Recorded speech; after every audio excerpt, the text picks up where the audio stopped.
Hi, this is John Kraske. I'm ALA's Manager for Membership Development, and today's version of ALA in Focus, we're going to be meeting with Gwendolyn Prellwitz, the Program Officer for the Office for Diversity. Wendy, as I like to call her, does some amazing work at ALA and is really championing diversity issues, especially the Spectrum Scholar program in her job, and I wanted you to meet her. So, hi Wendy. Hi. Hi. Tell us a little bit about what you do here at ALA for the Office for Diversity. Well, right now we're having a very exciting year in the office. Also a very busy year because we're looking for a director. Okay. So if you know anyone that's looking for a great job, because ALA is a great place to work, as we all know, tell them to come here. Okay. Please tell them to come. What kind of things have you been up to in the interregnum, as it were? A whole host of things. We have a number of regular programs that the office sponsors, which of course we need to keep going, because just because we're one person short in this two-person office doesn't mean that there still isn't the need, and that diversity as an issue isn't something we need to be concerned about, and continually expanding our efforts at ALA. We're a new office still, the youngest office at ALA. So we're in a growth model, even though we're just me right now, working hard. We have our Diversity Research Grant Program, which is now in its, it's been since 2002, it's in its 5th year, and that offers 3 grants to people doing research in diversity, and also some support to come to conference. We're also working right now on 2 IMLS grants. We were lucky enough to get the first IMLS grant that I think anybody in ALA ever successfully wrote a proposal for and got funding, and that went to Spectrum. So we're wrapping that up. We're in our 3rd year of our first grant, which has more than doubled the number of Spectrum scholarships we award. Now, Spectrum, to me, is somebody who first started off in the association a couple of years ago, sort of unaware of a lot of the issues around recruiting for librarianship in order to reflect the community and in order to expand the diversity within the profession. I looked at Spectrum and said, that's a great idea, it's a great program, but it's going to just be, it looks like the coolest thing in the world to be involved in. Right. I'm jealous. I mean, I love my members, but I'm jealous of the time that you guys spend doing Spectrum stuff. My members are better. And I like to say that, actually. I don't say that as often as I should, and I can't say that because we do love all of our 65,000 some members. But the Spectrum Scholars are just an amazing group of people. We've awarded over 415 scholarships to people from underrepresented groups to come into the profession. We give them, I mean, I could do a great commercial right now for Spectrum, but we give them a whole host of benefits. They get involved in all of the divisions of ALA. They get involved with our office. They have the support of each other through library school. Just internships, residencies, travel grants, just so much professional support in their library school, as well as $5,000. Yeah. But what most people don't know about is that they're also amazing individuals. There really is a diversity of thought amongst them. We have academics, we have public librarians, we have school librarians, special librarians, a lot of special librarians in our most recent class. It's a surprising number.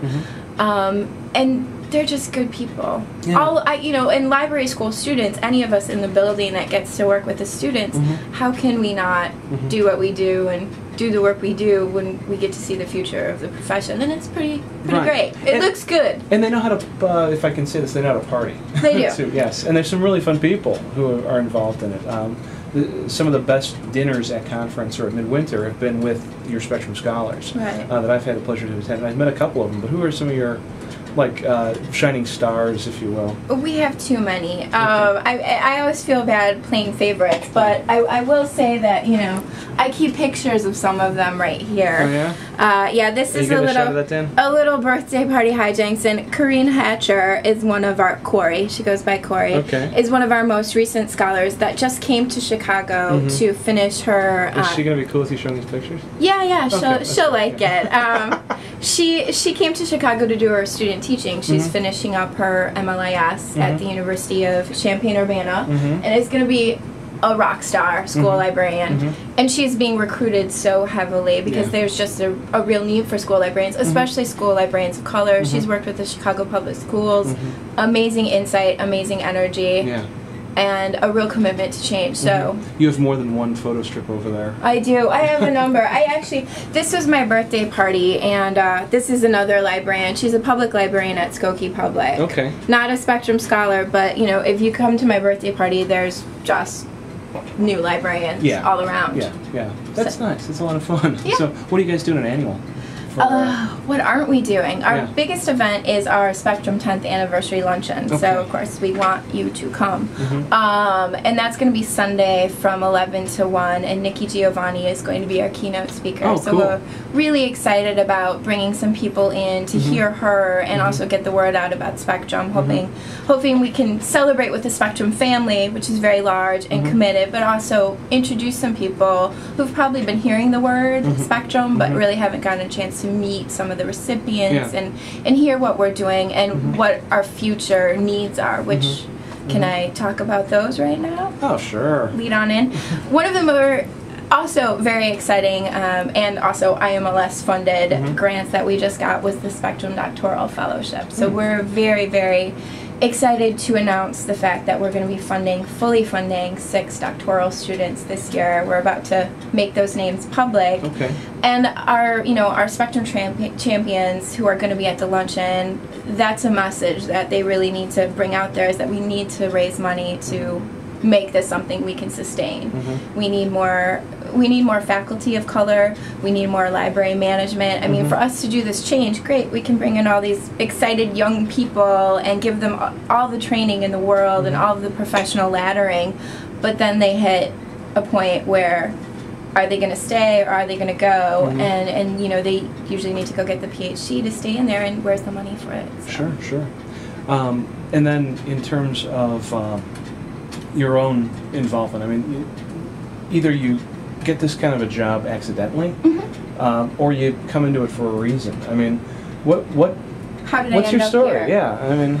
And that's an interesting story. I actually ended up at ALA just randomly, and I can't believe how fortunate I am to have landed in this particular spot in ALA, because I love it, but this is one of the best spots to be in the building. Right. I get to work, as I said, with amazing people.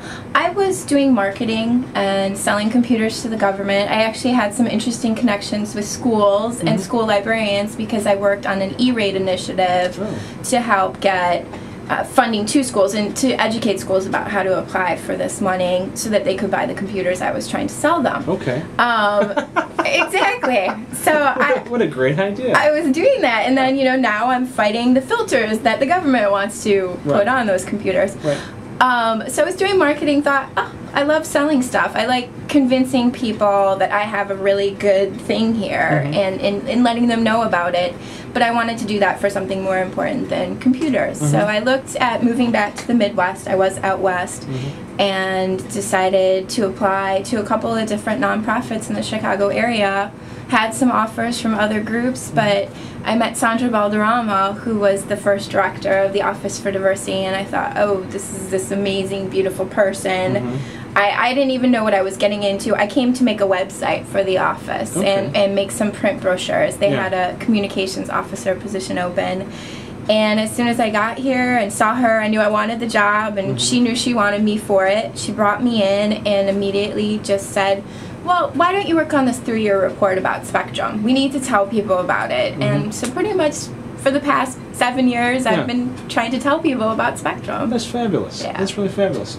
Well, that's Wendy. She's fabulous. One of my favorite coworkers, and someone that you should know at ALA. Thanks a lot, Wendy. Thanks. Thanks. It's a real pleasure.